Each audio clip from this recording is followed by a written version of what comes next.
Hello guys. How are you? How are you? For today's video,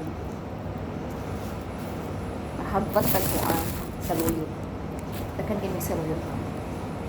Sa luyo. Diba? Ang hagpat ko sa luyo kay paano ni siya kanan na utangan ng utangan ug manok. Lagyan namin to ng manok. Yan to, ito na yung naano ko. Sa Bisaya is nahagpat. Ang pagpapita sa Tagalog. So, maghagpat taod sa lujot. Sa lujot.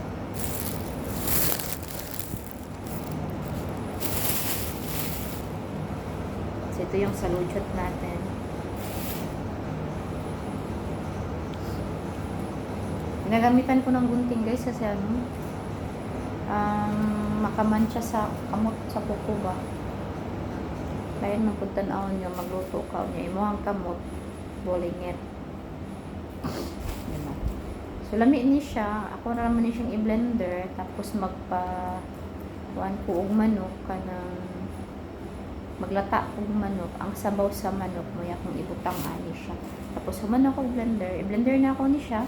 Human ako blender. Iwad siya dito sa sabaw sa manok nga nalata na. So, ang siya timplahan.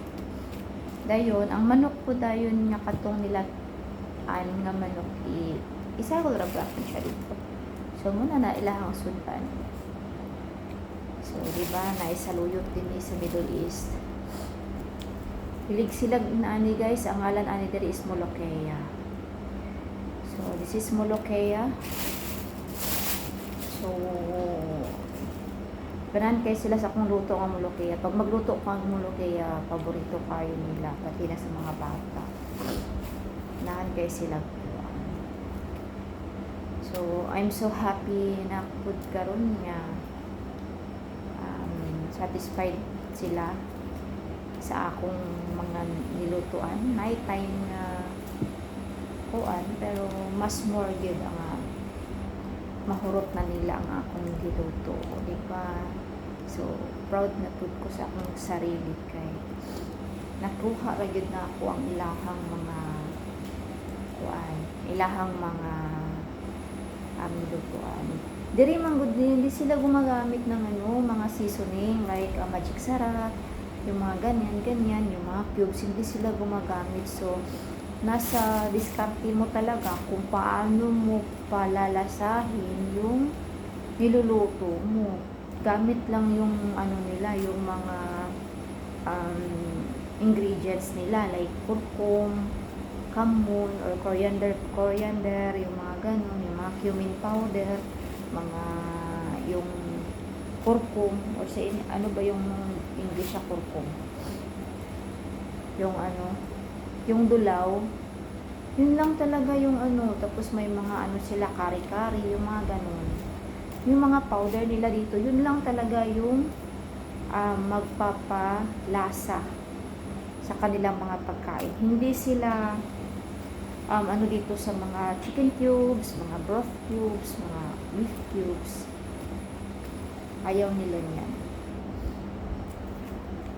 So, lahat ng pagkain nila dito is asin lang, konting asin, at saka konting asin, hindi rin sila mahilig sa maalat. So, dito, konting asin, tapos yun lang yung mga organic or organic pa tawag yan, yung mga normal na nila, na mga ingredients like coriander powder, cumin powder, yung nila, kurkum, yung mga ganyan lang yung nilalagay sa pagkain. So, siguro yun na din yun siguro yung dahilan bakit matataas yung mga buhay nila dito, di ba? Kasi hindi sila ng mga preservatives, preservatives yung pangalan, yung mga ingredients na same sa atin doon, na hindi tayo kakain pag walang magic sarap. Hindi tayo kumakain, hindi tayo satisfied. Kahit sa akin, may time talaga na hindi ako satisfied sa luto ko kasi yung nakasanayan mo na ano, nakasanayan mo na naghahanap ka talaga ng magic sarap, naghahanap ka ng um, pampalasa. Dito sa amin, pag ano, kasi may time din na bumibili ako ng magic sarap. So, pag magluluto ako ng pagkain para sa aming dalawang Pinay, so, nilalagyan talaga namin kasi, nilalagyan namin ng pampalasa. Pero yung sa kanila, hindi ko nilalagyan. Diba? Pero hindi rin ako mahilig sa yung sa maraming magic sarap.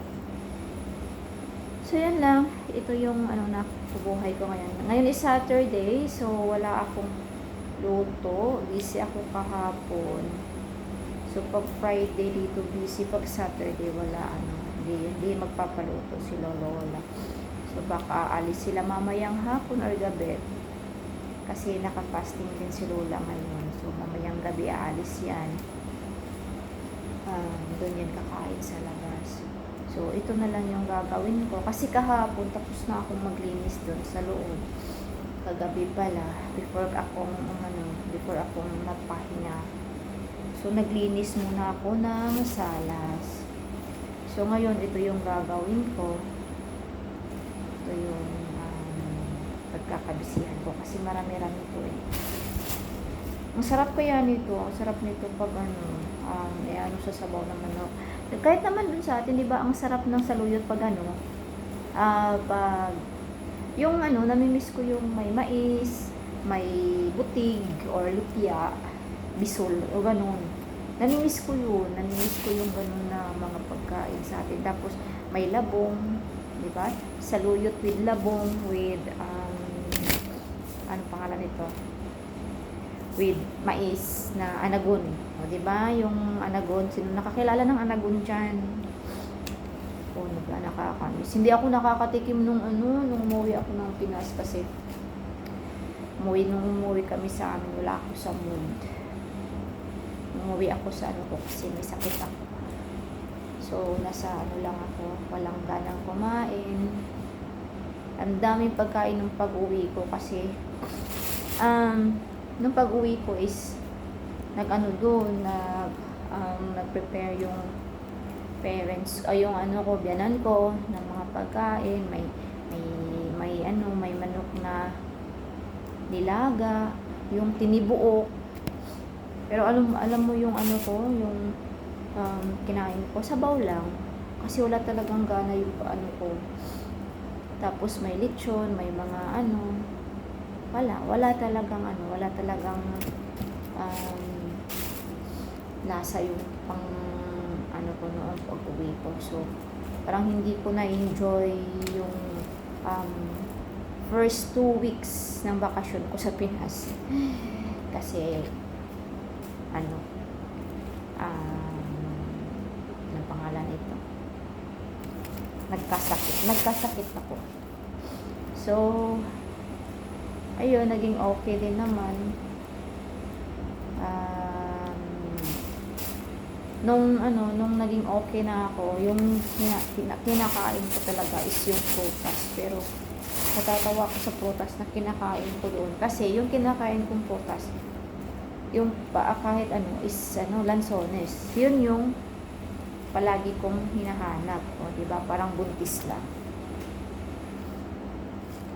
Yun yung lansones talaga na everyday talaga na every night pag makakapunta ako ng or pag pangalan nito, pag makakapunta ako ng merkado, kasi yung market sa amin is malapit na yung market sa amin. So may mga ulam, may mga ganito ganyan, may mga pungko-pungko, mga tusok-tusok din sa sa labas. So makakakita ka talaga ng mga pagkain, mga prutas, kahit ano-ano lang.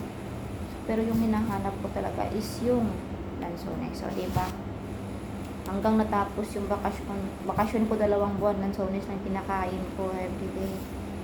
Hindi ako pwedeng walang lansones everyday. Para lang din buntis So, ayun. Diba, ang sarap lang ng feeling. Sige lang, pag next time na makauwi ako ng Pinas, sagad-sagarin ko na yung miss ko sa mga pagkain yan, pagkain probinsya.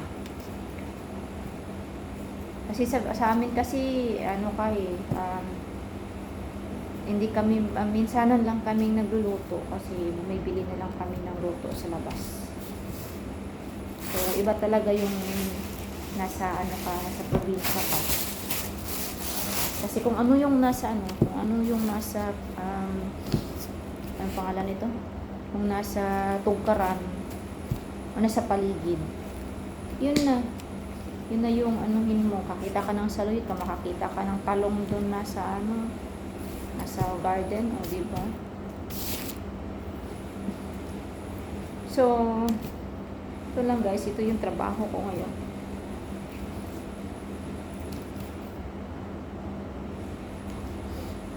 Ginubunting ko kasi ginagamitan ko ng gunting kasi yung dito ko mangingitim. So, pangit naman pag nakita ka ng amo mo na nagluluto ka tapos yung kamay mo is diba? So, yan. Happy naman ako kasi satisfied na sila sa mga pinagluluto ko sa kanila. Ayun lang. So, guys, bye!